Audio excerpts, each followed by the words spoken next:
Hello everyone. It's been a few months since I last made a video, and I want to touch upon something I talked about 8 months ago. In case you're curious what I'm talking about, the title of this video will probably sum it up, but essentially, I talked about how I didn't want the upcoming Delta Force game that's coming out. Well, I played it, and I like it. Now, I'm just gonna say this right now.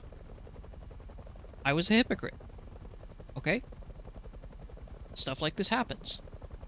You're gonna say you hate something, and then you turn around and you like it. It's not uncommon.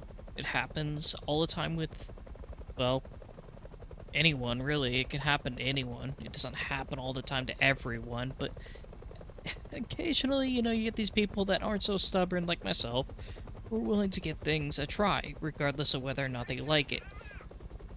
In my case, I took something out of, I took something from a bias that has not existed in like 20 years. It's just I wanted a sense of nostalgia. I wanted a return to form with the series. And I didn't get that. And I was very upset by it. But ultimately, regardless of whether or not I want it, that's irrelevant. Because after playing the game, I realized that the people who are making the game are a lot more passionate about the game, not the title, not the franchise, but the title itself. And that instills hope for me as somebody who is a loyal Delta Force fan and has been for over 20 years.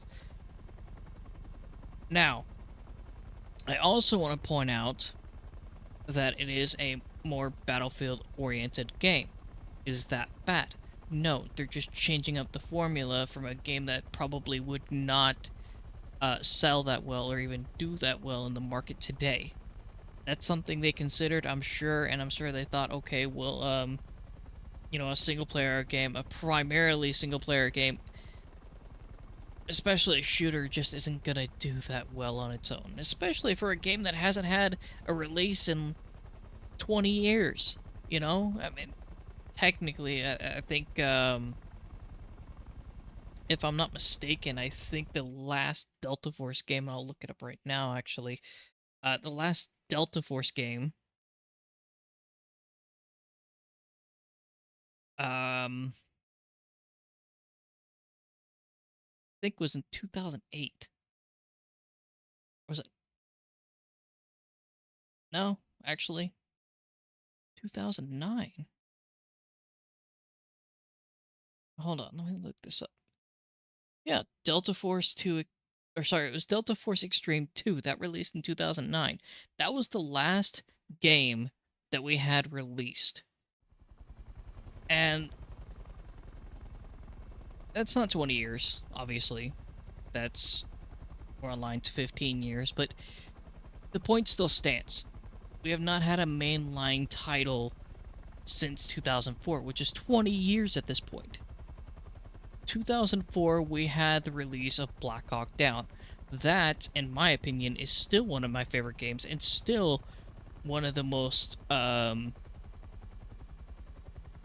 polished and diverse Delta Force games they have ever released. I remember going through it. It was more dynamic than any other game I've ever played. Uh, Almost no playthrough was the same. Like, all the enemies would be, I guess, randomly spawned in certain areas. So it was never just like, oh, you knew this enemy was going to pop up. I mean, sure, there was scripted moments throughout the game, but generally the enemy spawns, if they weren't, like, in a scripted, scene where if you're in a Humvee, for example, in the, this one mission, I think this was, like, the first or second mission in the game, uh, once you got into the Humvee, after starting out the mission in a helicopter, Blackhawk more specifically, you had a line of like a line of certain events that would follow. But prior to that, whether the enemies would spawn and where they would react to would always change every time you played through the ground section when you're on foot. That's irrelevant. Okay, and I'm saying this is irrelevant even though I enjoyed it, personally. It was irrelevant because today's standards, that's pretty common. I mean, look at Ready or Not. Ready or Not, that's a very common thing. Especially in the first-person shooter space. You know, Ground Branch, like I said, Ready or Not, you've got Zero Hour, there's so many others. But those are just some examples of the AI, like, procedurally spawning in different locations and giving you a different experience every time you play through it. That's what I like. And that's what Delta Force Black Hawk Down gave me 15 years ago. Well, technically 20 years ago, but it's still... It definitely isn't the most appealing game, especially in today's standards. It has not aged well. But that's... You mean you can't really expect more out of a game that's 20 years old? But back to the new game that's coming out. It's having an early access release in December, which I'm not overly fond of, personally. But I like the game so much that I'm hoping that at least on release, when they do bring it out, that they bring it out more just in 2 maps. Because the 2 maps, they're good. Nobody seems to really like the Battlefield 3 inspired map. You know which one I'm talking about. I got like that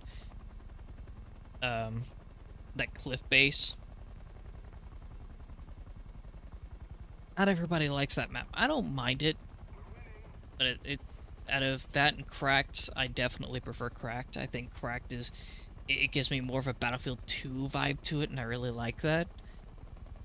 But other than that, there's really, like, nothing else to say about it. I mean, I tried the Battle Royale, or no, it was the Extraction mode. The Extraction mode I thought was okay.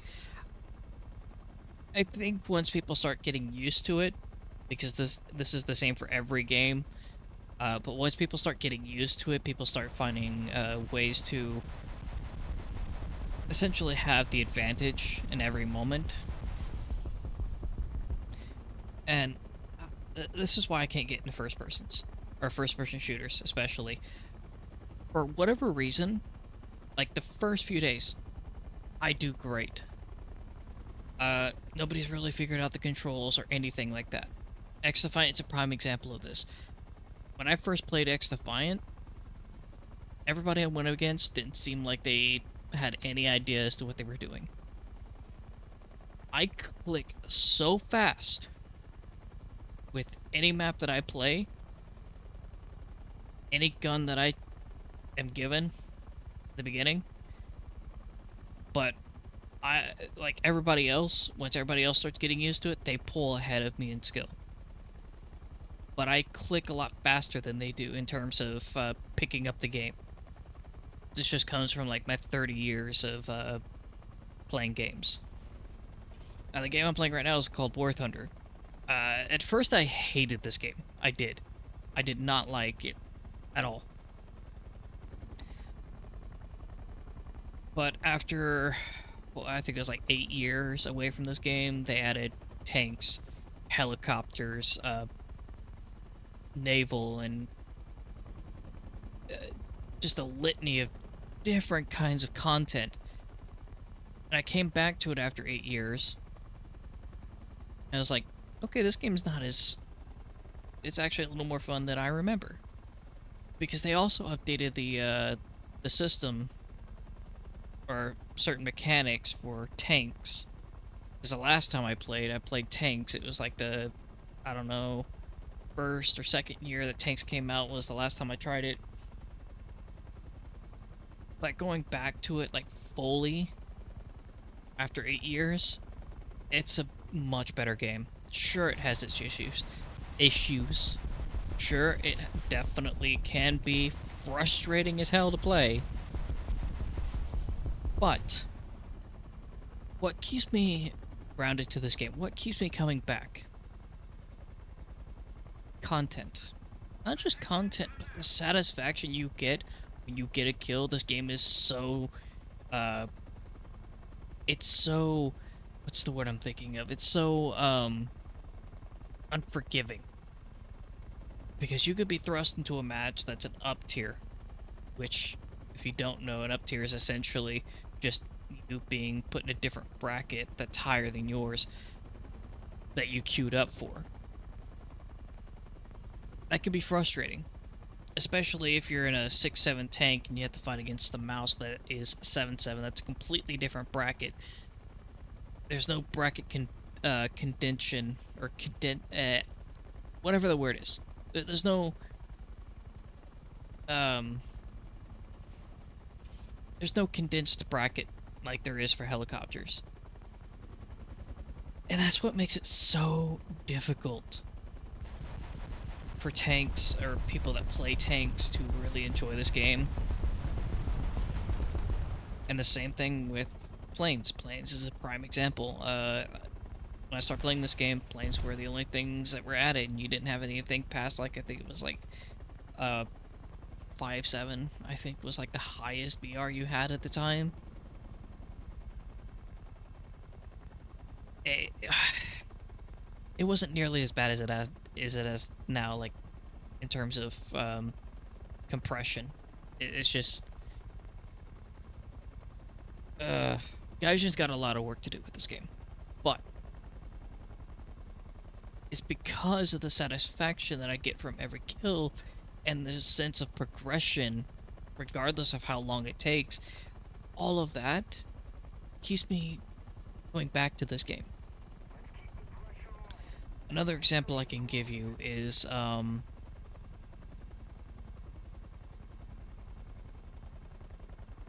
lost my train of thought. Call of Duty Zombies.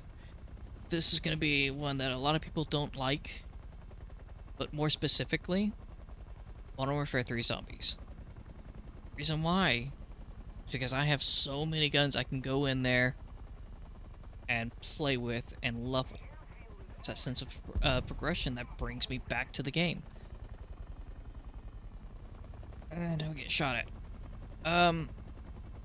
But generally speaking, it's not a matter of how much content there is to grind through. For example, Warframe. Honestly, I am completely tapped out when it comes to Warframe. Still love the game. I still think it's an awesome game to play. But for me personally, I just got so mentally exhausted with the game. And I just cannot, for the life of me, spend more than a week in that game anymore. I just cannot. I just don't find it mentally, in any capacity, like, enjoyable. Because I spent, well, way too many hours into the game already. I hate engaging convoys. Oh, you're kidding me. Ain't no way that plane just took out my...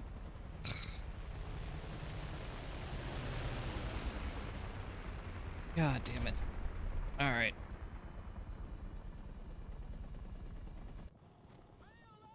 Yeah, I don't know what the hell happened there. Anyway. The point I'm trying to make is it's not always about how much content, but how it's digested and how it appeals to certain people. For me, collecting weapons in Warframe was like my main thing. And this is the reason why I also play a lot of Genshin Impact and a lot of Honkai Star Rail.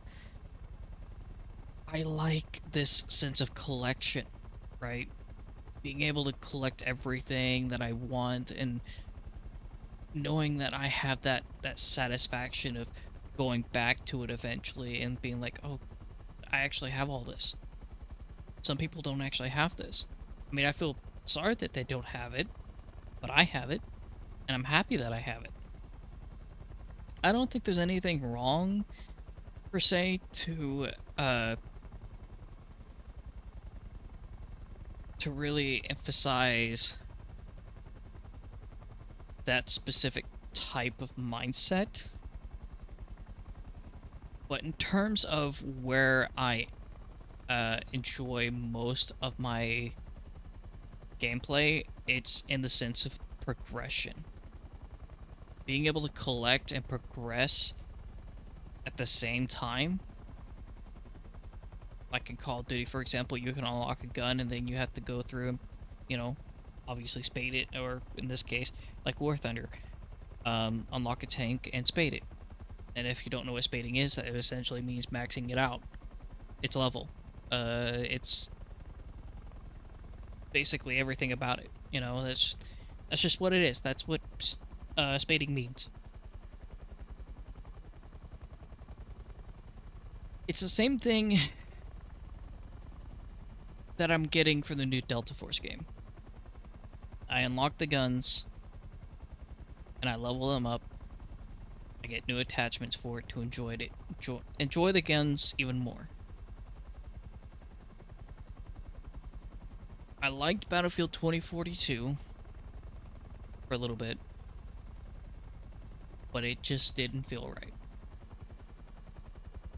Last little thing I want to touch upon when it comes to the new Delta Force game as well, is the matchmaking. The matchmaking is iffy. It's iffy in a good way, though. Because there's no skill-based matchmaking, or at least currently they could end up bringing it in upon release. I hope they don't. God forbid. Because they have a fucking ranked mode that literally is a little option down beside where you click to start for matchmaking. And I'm hoping they keep it that way. But like, you go into an unranked mode, you see bots. Okay, well they're not aimbots, they're just bots, meaning they don't really do jack all. The problem I have with the bots, though, is how it seems like they fill out one team only. That's bad. And it could just be because of the matchmaking itself and how it works, but I prefer if the matches were more filled up with players and very little with bots, right? Like, maybe, I don't know, maybe make it like one bot for every 2 players, right? And maybe you could increase the difficulty on those bots too while doing that.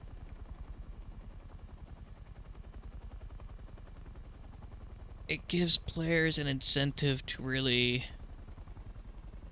not try too hard, but also get this incentive to, you know, get better at the same time. Because once they figure out that it's a bot, if they're smart enough to know that it's bot, you're gonna be like, okay, well, now I have to outplay the bot. Outplaying a bot is a lot less frustrating than it is to outplay another player. I don't mind having to go through and having to relearn a strategy, or even come up with a new strategy to beat another player. I mean, hell, I play War Thunder. War Thunder is a primarily PvE or PvP based game, so I have to really adapt most of the time, especially in ground battles. But in a game like Delta Force, especially the newer one that's coming out, I don't really have that incentive right now. I have like my favorite parts of the map where I can get congested enemies and kind of, you know, farm kills. That's what I like. Does that mean it's a meat grinder? No. I mean, there's certain certain spots in the map that make me comfortable and make it to where it's not like it doesn't feel too overpowered into like the meat grinder category. Like it doesn't touch that zone. It's not like Operation Locker from Battlefield. It's not like it's not like Operation Metro from Battlefield either. It's very different. But it has that same kind of linear design to it.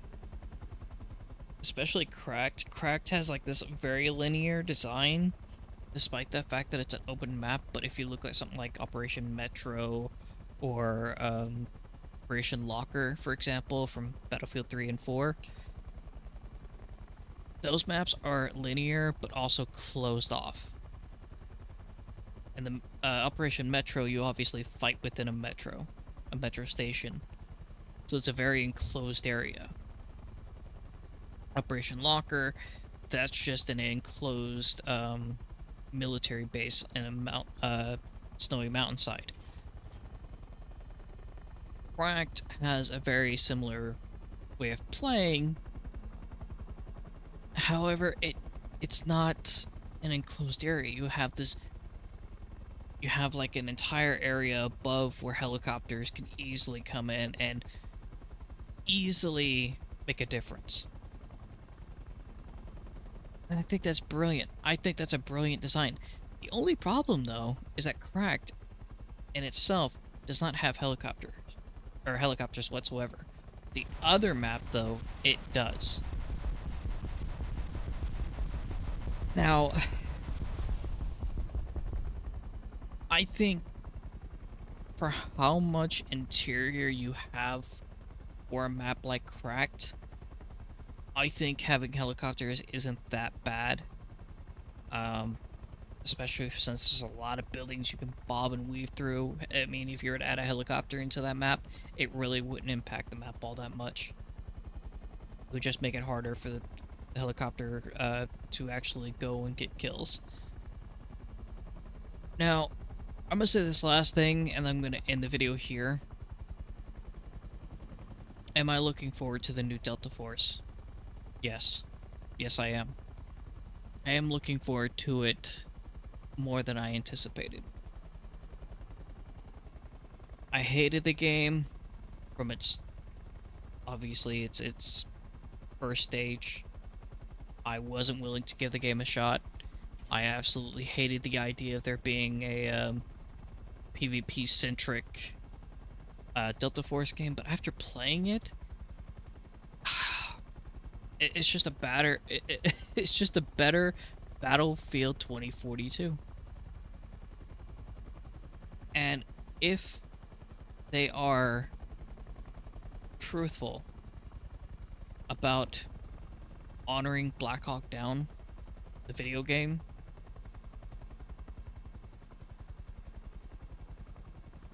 I will love this series again. I will love this new Delta Force and whatever it brings, as long as they don't stray too far away from the current formula that they have right now. Don't try to be like Call of Duty. Don't try to go the realistic, but also futuristic, future soldier bullcrap. Don't do that. Stay grounded. I don't care about operator abilities. That's never really been like my major complaint. I mean, Rainbow Six Siege, for example, it's got the same premise but in a tighter space. I'm not gonna call that a hero shooter because it's not too like yes, the matches are overly reliant in some cases with operator gadgets, but they aren't like, how do I put this? They aren't so much something where you could just kill and win a match just by using them. It's not like that. Some of them are, but most of them aren't. Most of them are utility based for you know, entry denial, uh, making a new entry, or even reconnaissance or reconnaissance denial. Like, you have all these elements in Rainbow Six Siege, but these are utilities used to impact the dynamic of the firefights. Meanwhile, look at Battlefield 2042, the gadgets themselves. Oh boy. You can just use almost any of them. I mean, granted, they've changed it since then, but you could use any of them to grant kills. That's not the kind of hero shooter I like to play. It's not. Now, granted, in Delta Force, you do have that one guy who has the little arm blaster. Cool. Doesn't really do a whole lot. In fact, it's pretty weak. Unless you get it in the right spot. It's nice for adding a little bit of suppression to a certain area and make people spread out. It's like there's still that tiny bit of delay that makes people, you know, aware that, hey, this is about to explode if you don't move. And the same thing goes for like the AT guy as well. Like, he also has something that's very similar. It's a cluster missile. And can't obviously farm kills with it, but you can get a fuck ton of points from it. But anyway, with that out of the way, I am looking forward to the new Delta Force game. If you guys want to try it out, it's coming out this December 12th, I think. I'm not gonna... Actually, I could. If the stream freezes, I apologize. The new Delta Force game. When does it come out? When does it come out? Let's find out. If I could spell, apparently dyslexic.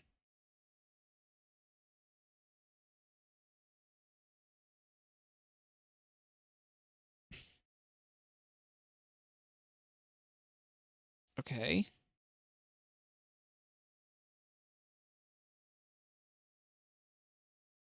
I am very dyslexic. December 4th. I am so sorry. Yeah, comes out December 4th. If you guys want to pick it up then, try it out. More than welcome to. I mean, it's not my game, but regardless, free promotion. I want to see the player base really pop. I really want to see the game pop, and I really hope the developers stay truthful and honor the campaign. That is my biggest thing. If they fuck it up, I might still play the multiplayer. But anyway, I'm done. I'm done. I'm a little bit tired. That's why this video seems a little bit longer than usual. That and I'm trying to focus on flying here at the same time. It's a odd combination and a different combination that I'm used to. Usually I've got a lot more energy, but here recently I just really haven't been either sleeping too well or getting much sleep at all. That and I just don't really feel too great at the moment. But I do have plans for more videos in the future, so please stay tuned if you want to check those videos out in the future. Please subscribe, like, comment, however you please, and I will see you in the next video. Till then, take care, and be kind and respectful to everybody. Later.